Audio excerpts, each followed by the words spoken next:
പാപകൃത്യങ്ങളോട് ഗൗരവം കുറഞ്ഞു വരുന്നു എന്നത് പ്രസക്തമായ ഒരു ചോദ്യമാണ്. പ്രത്യേകിച്ച് പാപങ്ങൾ പൊറുക്കപ്പെടുന്ന മഗ്ഫിറത്തിന്റെ 10 എന്ന വിശേഷത ലഭിച്ച റമളാനിന്റെ 2ാമത്തെ 10-ൽ ഈ ഒരു വിഷയം ചർച്ച ചെയ്യുന്നത് ഉചിതമാണെന്ന് എനിക്ക് തോന്നുകയാണ്. പാപങ്ങളിലേക്ക് നയിക്കുന്നത് പിശാചാണെന്നും പിശാച് നിങ്ങളുടെ വ്യക്തമായ സ്പഷ്ടമായ ശത്രുവാണെന്നും പരിശുദ്ധ ഖുർആൻ ഇടയ്ക്കിടെ നമ്മോട് ഉണർത്താറുണ്ട്.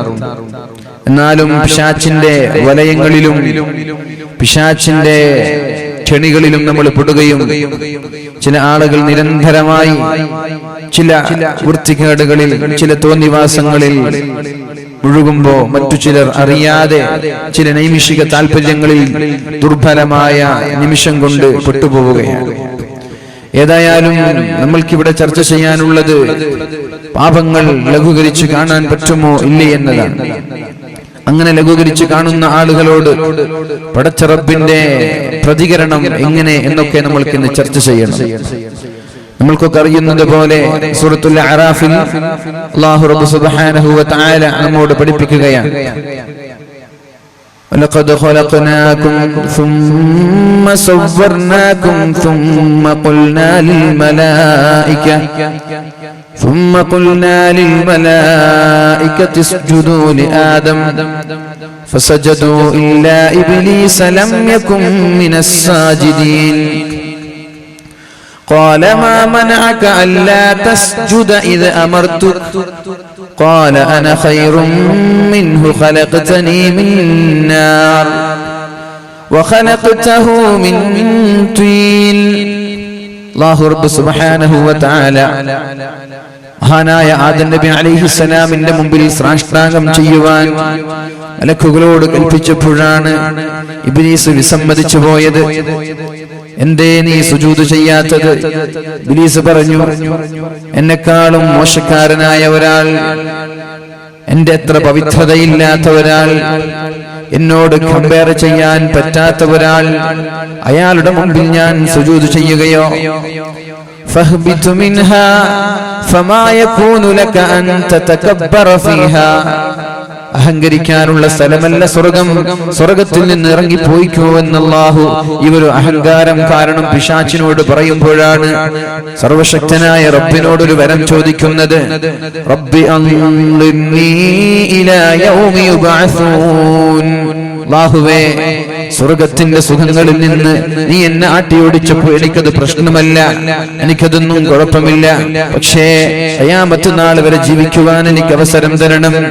ഇന്നക മിനൽ മുൻദരീൻ ഖാല ഫബിമാ അവൈതനി ലഅഖഉദന്ന ലഹും സിറാതകൽ മുസ്തഖീം, എന്നെ വഴിപിഴപ്പിക്കാൻ കാരണക്കാരായ മനുഷ്യരെ ഞാൻ വഴികേടിലേക്ക് നയിക്കുമെന്ന് പടച്ചറബിനോടൊരു അവകാശം, പടച്ചറബിനോടൊരു വരം ചോദിച്ചു വാങ്ങുകയാണ്. ثم لآتينهم من بين أيديهم ومن خلفهم, അവരുടെ മുൻപിലൂടെ അവരുടെ പിന്നിലൂടെ, وعن أيمانهم وعن شمائلهم, അവരുടെ ഇടതുഭാഗത്തുകൂടെ അവരുടെ വലതുഭാഗത്തുകൂടെ ഞാൻ അവരെ വഴിപിഴപ്പിക്കാൻ വേണ്ടി കടന്നു വരും എന്ന് പറഞ്ഞാൽ ഒരു സ്ഥലം പോലും ഒഴിവാവാതെ, ഒരു സ്ഥലം പോലും ഒഴിവാക്കാതെ സകലമാന സ്ഥലങ്ങളിലും മനുഷ്യന്മാരെ വഴികേടിലേക്ക് നയിക്കാൻ വേണ്ടി പിശാച് കിണഞ്ഞ് പരിശ്രമിച്ചു കൊണ്ടിരിക്കുമെന്ന് അല്ലാഹുവിനോട് പറയുമ്പോഴാണ് അല്ലാഹു പറയുന്നത്, ഉഖ്റുജ് മിൻഹാ, കുഴപ്പമില്ല, നീ പോയിക്കോ, നീ മനുഷ്യന്മാരെ വഴിപഴപ്പിക്കാൻ ശ്രമിച്ചോ, എനിക്ക് കുഴപ്പമില്ല. ആരൊക്കെയാണോ നിന്നെ പിൻപറ്റുന്നത്, ആരൊക്കെയാണോ നിന്റെ പാത പിന്തുടരുന്നത്, അവരെ ഞാൻ കൊണ്ടുപോകുന്നത് നരകത്തിലേക്കാണ്. ويا آدم اسكن أنت وزوجك الجنة, ആദമേ നീയും നിന്റെ ഭാര്യയും സ്വർഗ്ഗത്തിൽ താമസിച്ചോ. പിശാച് നിങ്ങൾക്ക് വ്യക്തമായ ശത്രുവാണെന്ന് അല്ലാഹു തആല ആദം നബി അലൈഹിസ്സലാമിനോട് ശക്തമായ വാണിംഗ് കൊടുത്തപ്പോഴേക്കും മഹാനായ ആദം നബി അലൈഹിസ്സലാം ഒരു ദുർബലമായ നിമിഷം കൊണ്ട് പിശാചിന്റെ പ്രേരണയിൽ പെട്ടുപോവുകയാണ്. അപ്പോഴാണല്ലോ അല്ലാഹു പറയുന്നത്, وَدَلَّاهُمَا بِغُرُورٍ فَلَمَّا ذَاقَا الشَّجَرَةَ بَدَتْ لَهُمَا سَوْآتُهُمَا وَطَفِقَا يَخْصِفَانِ عَلَيْهِمَا مِنْ وَرَقِ الْجَنَّةِ وَنَادَاهُمَا رَبُّهُمَا أَلَمْ أَنْهَكُمَا عَنْ تِلْكُمَا الشَّجَرَةِ وَأَقُلْ لَكُمَا إِنَّ الشَّيْطَانَ لَكُمَا عَدُوٌّ مُبِينٌ. ആദം നബിയെ, പിശാച് നിങ്ങളുടെ ശത്രുവാണെന്ന് ഞാൻ നിങ്ങളോട് പറഞ്ഞു തന്നിട്ടില്ലേ? പിന്നെ എന്തേ പിശാച് ഒരു കാര്യം പറയുമ്പോ നിങ്ങൾക്ക് അതിനോട് ശ്രദ്ധയുണ്ടാവാത്തത്? ലോകത്തിന് ആദ്യം തന്നെ ഒരു പാഠം പഠിപ്പിക്കുകയാണ് അല്ലാഹു തആല. ശേഷം വരാനിരിക്കുന്ന ഉമ്മത്തികൾക്ക്, ശേഷം വരാനിരിക്കുന്ന സമൂഹത്തിന് വലിയൊരു പാഠം, വലിയൊരു അനുഭവം പഠിപ്പിച്ചു കൊടുക്കുകയാണ്. നമ്മുടെ ഉപ്പാപ്പയായ ആദം നബി അലൈഹിസ്സലാമിനെ പിശാച് വഴിപിഴപ്പിച്ചുവെങ്കിൽ ഇനി വരാനിരിക്കുന്ന ഓരോ ആളുകളെയും വഴിപിഴപ്പിക്കാൻ പിശാച് കിണഞ്ഞു ശ്രമിച്ചുകൊണ്ടേയിരിക്കും. അതുകൊണ്ട് നമ്മൾ എന്ത് വേണം? പിശാചിൽ നിന്ന് അകലാൻ ശ്രമിക്കണം. എങ്ങനെയാണ് അകലാൻ പറ്റുക? എങ്ങനെയാണ് പിശാചിന്റെ ശല്യങ്ങളിൽ നിന്ന്, പിശാചിന്റെ ദുർബോധനങ്ങളിൽ നിന്ന്, പിശാചിന്റെ തോന്നിവാസങ്ങളിൽ നിന്ന് നമ്മുടെ ശരീരങ്ങളെ, നമ്മുടെ കുടുംബങ്ങളെ, നമ്മുടെ മനസ്സിനെ നമ്മൾക്ക് നിയന്ത്രിക്കാൻ പറ്റുക എന്ന് പരിശുദ്ധ റസൂലുള്ളാഹി സ്വല്ലല്ലാഹു അലൈഹി വസല്ലം നമ്മോട് പഠിപ്പിക്കുന്നുണ്ട്. ഇന്ന ശൈത്വാന യജ്രി മിൻ ഇബ്നി ആദമ മജ്റദ്ദമി. പിശാച് ഓരോ മനുഷ്യന്റെ ശരീരത്തിലുള്ള രക്തധമനികളിലൂടെ, സിരകളിലൂടെ, അവന്റെ ഞരമ്പുകളിലൂടെ, നാഡികളിലൂടെ പിശാച് സഞ്ചരിച്ചുകൊണ്ടേയിരിക്കുന്നുണ്ട് എന്ന് അല്ലാഹുവിന്റെ ഹബീബായ റസൂലുള്ളാഹി സ്വല്ലല്ലാഹു അലൈഹി വസല്ലം നമ്മോട് പഠിപ്പിക്കുകയാണ്. നമ്മുടെ ശരീരത്തിന്റെ ധമനികളിലൂടെ രക്തയോട്ടം എവിടെയൊക്കെയാണോ നടക്കുന്നത്, ബ്ലഡ് സർക്കുലേഷൻ എവിടെയൊക്കെയാണോ നടക്കുന്നത്, അവിടെയൊക്കെ പിശാച് സഞ്ചരിക്കുന്നുണ്ട്. ഇനി പിശാചിൽ നിന്ന് രക്ഷപ്പെടാൻ നിങ്ങൾ പിശാചിന് കയറി വരാനുള്ള വഴി കൊടുക്കാൻ പാടില്ല.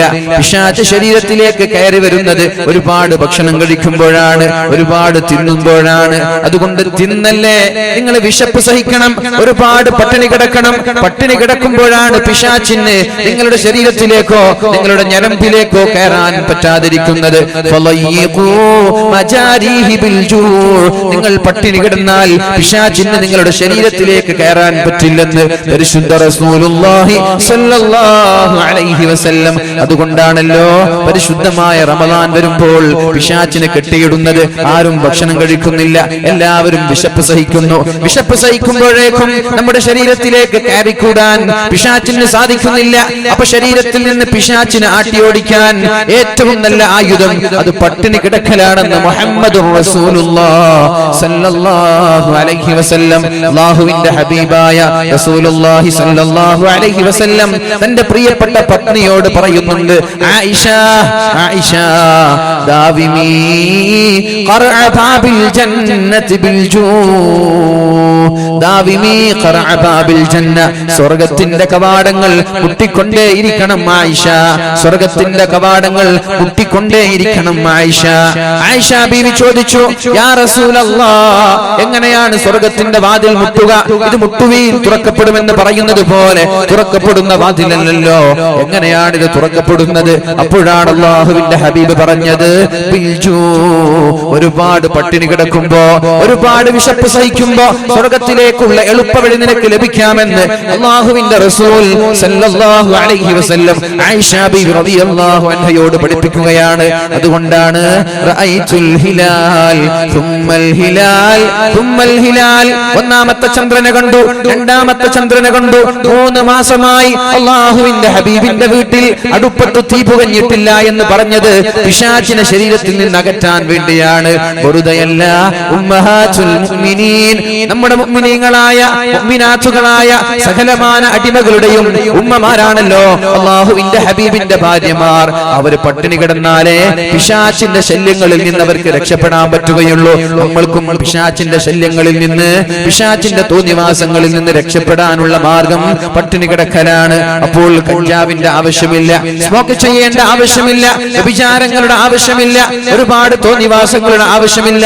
പട്ടിണി കിടക്കുന്ന ആളുകൾക്ക് തിന്മയോട് താല്പര്യം താല്പര്യം ഉണ്ടാവൂല, അവന്റെ ശരീരം തിന്മയിലേക്ക് അവനെ നയിച്ചു കൊണ്ടുപോകൂല. ഒരുപാട് തിന്ന് വയറ് നിറഞ്ഞു. അല്ലാഹുവിന്റെ ഹബീബായ റസൂലുള്ളാഹി സ്വല്ലല്ലാഹു അലൈഹി വസല്ലം പറഞ്ഞുവല്ലോ, അവസാന കാലഘട്ടം വരുമ്പോ എന്റെ ഉമ്മത്തിന് രണ്ട് ചിന്തകൾ മാത്രമേ ഉണ്ടാവുകയുള്ളൂ. അവസാന കാലഘട്ടം വരുമ്പോ രണ്ട് ചിന്തകൾ. ഒന്ന് വൽബത്തുൻ, അവന്റെ പള്ള, അവന്റെ വയറ് എങ്ങനെയെങ്കിലും നിറക്കണമെന്ന് റോഡിന്റെ ഇരു സൈഡുകളിലുള്ള, റോഡിന്റെ ഇരുവശങ്ങളിലുള്ള ഏതെങ്കിലും ഫാസ്റ്റ് ഫുഡുകളിൽ ചെന്നുകൊണ്ട് വയറ് നിറക്കുക എന്ന ചിന്തയല്ലാതെ വേറൊരു ചിന്തയും അവൻ ഉണ്ടാവാൻ സാധ്യതയില്ല. അതേപോലെ ഗുഹ്യസ്ഥാനം, അവന്റെ വികാരങ്ങൾ പൂർത്തീകരിക്കണം. അവന്റെ ഗുഹ്യാവയവങ്ങൾ ഹറാമെന്നില്ല, ഹലാലെന്നില്ല, എവിടെയാണ് ലഭിക്കുന്നത് അവിടെ പോയി അവന്റെ വികാരങ്ങൾ ശമിപ്പിക്കണം. അങ്ങനെ വയറ്റിന്റെയും ശരീരത്തിന്റെയും വികാരങ്ങളെ ഹറാമോ ഹലാലോ നോക്കാതെ ശമിപ്പിക്കുന്ന ഒരു കാലം അവസാന കാലഘട്ടത്തിൽ വരുമെന്ന് മുഹമ്മദുർ റസൂലുള്ളാഹ്